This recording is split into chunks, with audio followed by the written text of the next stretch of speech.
Oi pessoal, eu sou a Lizu e nesse vídeo eu vou falar um pouco sobre um conteúdo de eletricidade que é estudado em física experimental e aplicado na biologia. Bom, os corpos eletricamente carregados eles interagem exercendo forças uns sobre os outros. Corpos com cargas de mesmo sinal vão se repelir, enquanto os corpos com cargas de sinais diferentes vão se atrair. Famoso, os opostos se atraem.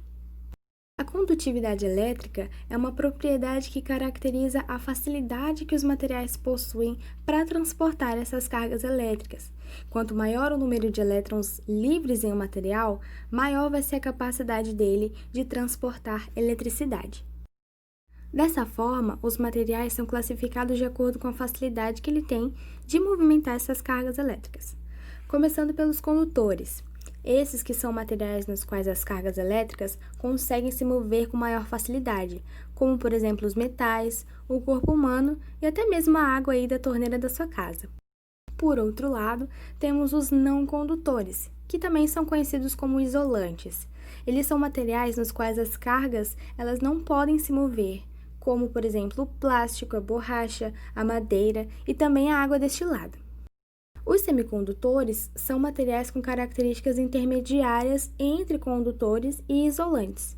Alguns materiais bem conhecidos de semicondutores são o silício e o germânio.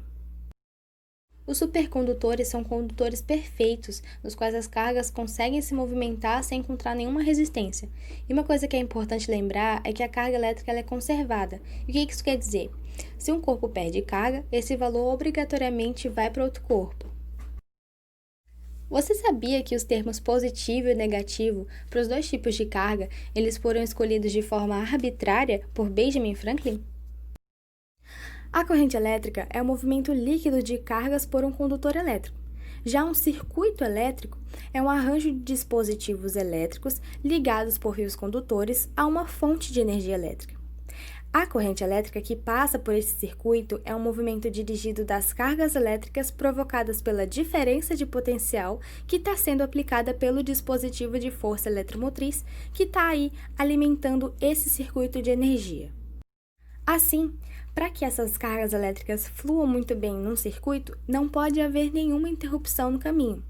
E é dessa forma que os interruptores funcionam. Eles fecham ou abrem o circuito para poder ligar ou desligar os aparelhos eletrônicos. A resistência elétrica, ela dissipa energia na forma de energia térmica. Ela vai se aquecer com a passagem da corrente elétrica. Um exemplo disso no nosso dia a dia é o sistema de aquecimento usado em chuveiros elétricos. Um fio enrolado vai ficar imerso na água do reservatório do chuveiro e, quando passa a corrente elétrica, ela se aquece e, consequentemente, aquece a água. As baterias são dispositivos de força eletromotriz que, apesar do termo força no seu nome, aplicam uma diferença de potencial ao circuito onde são ligadas. Essa força eletromotriz é definida como o trabalho por unidade de carga que circula pela bateria, o que é necessário para levar o potencial elétrico das cargas dentro dela, indo de um terminal negativo para o positivo.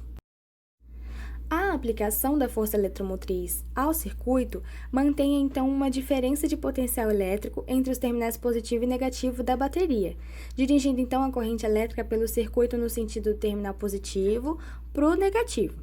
Nas baterias comuns e nas pilhas, a produção da energia elétrica é feita por meio de conservação interna de energia química, quando ocorrem as reações químicas que liberam energia. O peixe elétrico tem ao longo do seu corpo várias baterias biológicas chamadas de eletroplacas. A polarização das eletroplacas é feita pelo sistema nervoso do peixe, que equivale a pequenas baterias com resistência elétrica. Esse peixe elétrico natural aqui da região amazônica é chamado de poraquê. Ele tem 140 fileiras de eletroplacas e cada uma dessas fileiras contém 5.000 eletroplacas que equivalem ao dispositivo de força eletromotriz com 0,15 volts e uma resistência elétrica de 0,25 ohms.